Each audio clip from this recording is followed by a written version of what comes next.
E aí, pessoal, o vídeo de hoje é sobre o PostGIS 3.1, o que vem por aí. Bom, para quem não sabe, tá para ser lançado, tá, o PostGIS 3.1.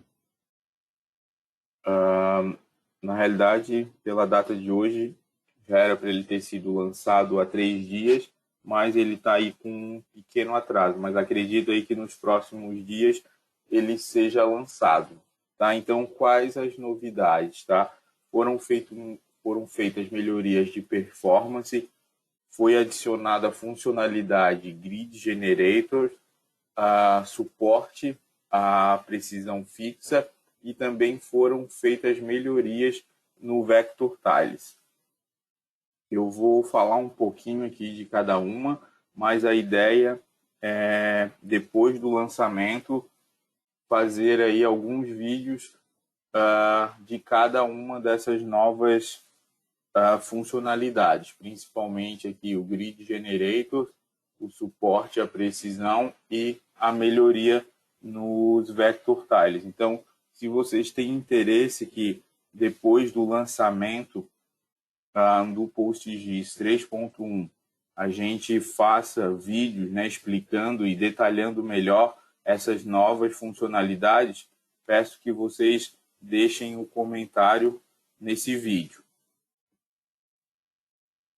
Bom, então sobre a performance, né, sobre o desempenho. Para a versão 3.1 do PostGIS, né, houveram várias melhorias, né, no PostGIS que em conjunto aí vão poder resultar um grande ganho aí de performance para as nossas cargas de trabalho, tá?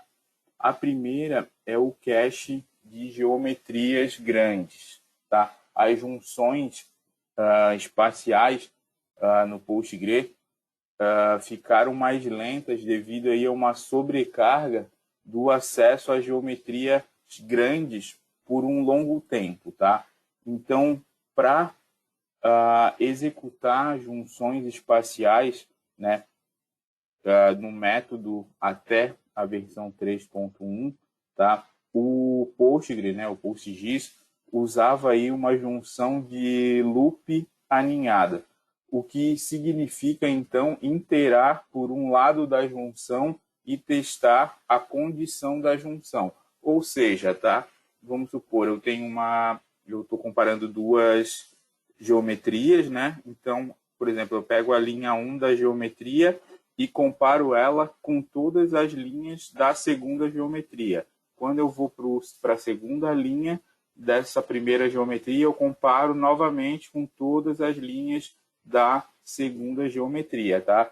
E isso, então, né, causava aí uma sobrecarga e acabava ficando mais lento, tá?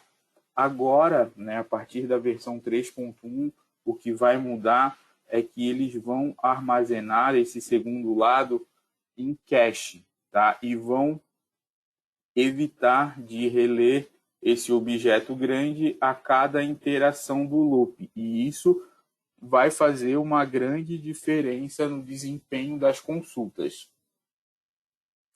Outra coisa, tá, é a leitura apenas do cabeçalho da geometria.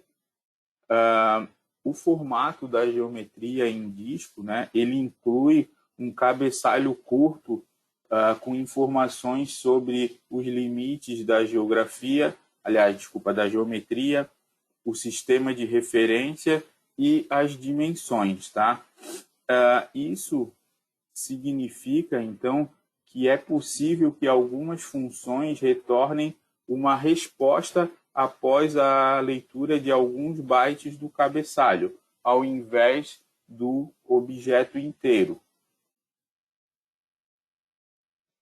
Porém, né, nem todas as funções até o momento elas poderiam fazer uma leitura rápida, né? E isso agora, então, foi consertado e as funções agora vão poder fazer aí a leitura do cabeçalho para poder deixar o processo mais rápido. Uma outra melhoria aí é a geração mais rápida dos formatos de texto, né? É muito comum que as aplicações na web elas gerem formatos de texto dentro do banco de dados. E o código para fazer isso nunca foi otimizado, né? Então, a geração, por exemplo, do WKT, do GeoJSON e saídas KML agora vão usar um caminho mais rápido e evitar aí cópias desnecessárias. Tá? O PostGIS agora também usa o mesmo código de número para texto que o Postgre, tá? E isso se mostrou mais rápido e também permite aí a gente expor um pouco mais de controle sobre a precisão para os usuários finais.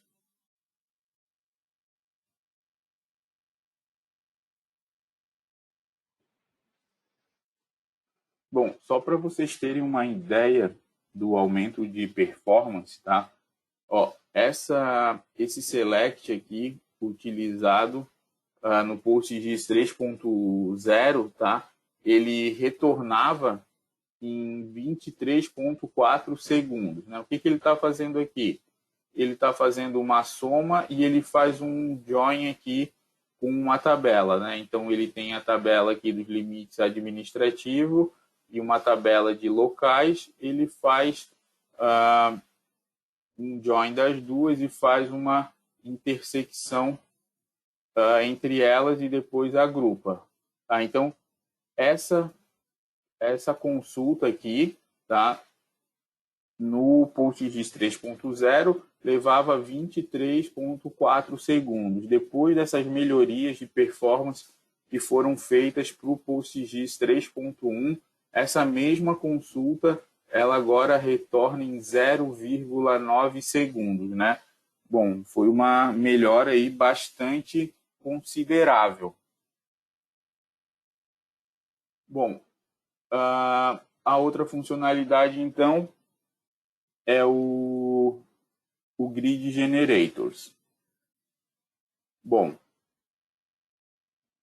dentro aí do Grid Generators, né, foram criadas duas funções. A função ST Square Grid, né, ela gera uma grade, então, com uma origem no ponto 00, né, do plano cartesiano, e preenche os limites aí dos quadrados com as geometrias fornecidas, tá? Aqui, então, é uma grid, né, que foi gerada em cima dos limites do Brasil, tá? Então, ele gerou aqui essa grid quadrada em cima dos limites do Brasil. Tem também uma outra função que é a Hexagon Grid. Então, essa função funciona da mesma forma que a função de cima, né, a Square Grid, porém ela gera então hexágonos, tá? Ao invés aí de gerar quadrados, ela gera hexágonos aí para a gente poder visualizar essas grids no mapa, tá? Então, resumindo, né, os dados agora a gente pode gerar uma grade fixa de uma maneira comum aí para preparar os nossos dados para análise. Bom, as grades fixas elas têm algumas vantagens, né? Por exemplo, sobre os limites administrativos, né? Por exemplo, áreas de unidades iguais, distâncias iguais entre as células. É bom também para passar dados do domínio espacial para o não espacial. Tá? Então, são funções aí interessantes que eu acredito que vão poder ser bastante utilizadas nas nossas análises espaciais. Bom, então agora a gente vai falar um pouquinho do suporte à precisão fixa, tá? Esse é um dos novos recursos também do PostGIS 3.1, tá? Esse recurso, tá, ele vai exigir então a compilação com a biblioteca GEOS 3.9, que ainda não foi lançada, mas a previsão é que ela seja lançada junto com o PostGIS 3.1. Então, se alguém quiser utilizar a função da precisão fixa, tá? Consegue utilizar com PostGIS 3.0, só que tem que instalar o GEOS 3.9, né? A versão aí ainda em desenvolvimento, né? Que não saiu ainda a versão final, tá? Mas esse recurso ele vai poder ser utilizado em funções como a ST Subdivide, ST Union, ST Sim Difference, ST Union, tá? E para a gente retirar aí então o melhor proveito, a gente tem que estar com o GEOS 3.9. E por exemplo, na ST Union, tá, esse recurso deve melhorar muito os casos em que a gente encontra aí algumas exceções topológicas, tá? E só para mostrar para vocês aqui, né, um exemplo aqui, essa divisão, né, que foi usado a função ST Subdivide, tá, sem a precisão fixa, e aqui com a precisão fixa, tá?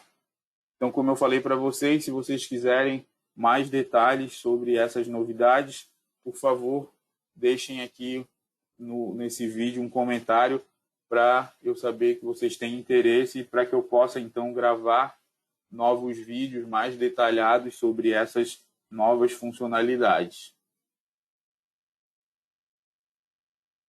Bom, melhorias, então, no Vector Tiles, tá? Vector Tiles também é uma funcionalidade relativamente nova no PostGIS, e para essa versão, tá, foram feitas alterações, e agora o Vector Tiles, além de estar mais rápido, ele está utilizando menos memória. O pessoal do desenvolvimento percebeu que da forma que eles estavam fazendo, né, tinha recursos de memória que estavam sendo alocados e que nunca eram utilizados. Então, eles alteraram, né, o algoritmo, a forma que era usado o Vector Tiles internamente, e por isso agora conseguiram deixar então ele mais rápido e consumindo aí um pouco menos de memória. Bom, quero aproveitar e convidar vocês para conhecerem a Geocursos, quem ainda não conhece. Geocursos é uma escola de geotecnologia livre, é uma consultoria especializada em geotecnologia livre, tá? Temos cursos disponíveis, como, por exemplo, o PostGIS. Então, se você tem interesse de aprender um pouco mais sobre banco de dados ou banco de dados espacial, temos aí cursos disponíveis que você pode entrar lá no nosso site, se informar, ou, né, entrar também nas nossas redes sociais. Tem bastante informação lá sobre a empresa e sobre os nossos cursos, e você pode, se tiver alguma dúvida, entrar em contato com a gente, tanto pelo formulário lá do site, como por direct ou por mensagem nas nossas redes sociais. Quero agradecer a todos que ficaram até o fim, e até o próximo vídeo.